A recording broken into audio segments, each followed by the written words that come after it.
If your last name is Chance, you may say you're fortunate at times, but if it's La Chance, then fortunate would be getting out of this house alive.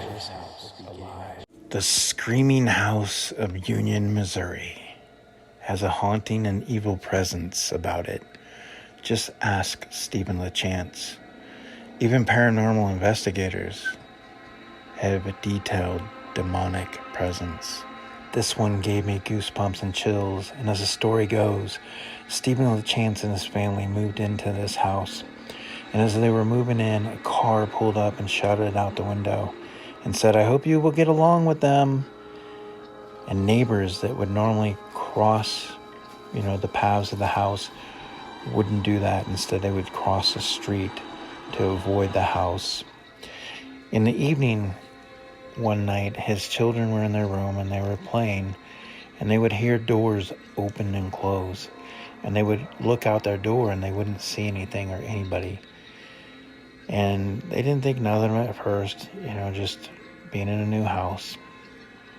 Then one night they went out, and when they returned home, they noticed that all the lights were on, but the kids said it wasn't them. They didn't do that. One night, his daughter came into Stephen's room saying that her closet door won't shut.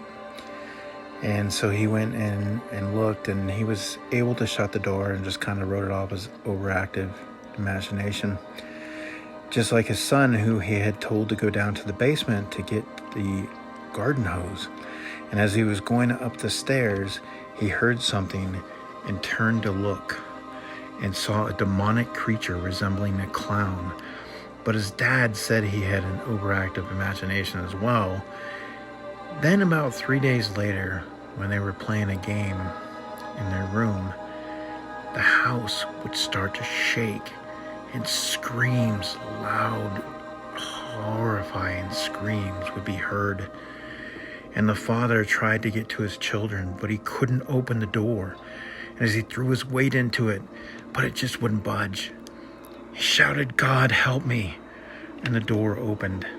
And as the screams grew louder and the voices would be heard from the girl's closet, they ran out to the car. And as Stephen started the engine, he could see a black shadow flying room to room looking for them. After further investigation, historically, the home was supposedly built on the remains of a slave quarters cabin from the pre-Civil War era. Within 500 feet of the home was an older cemetery, while across the street in a separate home, a violent axe murder once took place. They believe that the entire land was poisoned from a bloody history. If you happen to be looking for a home in Missouri for rent, one of the questions you might want to ask is, how long did the previous tenants occupy it?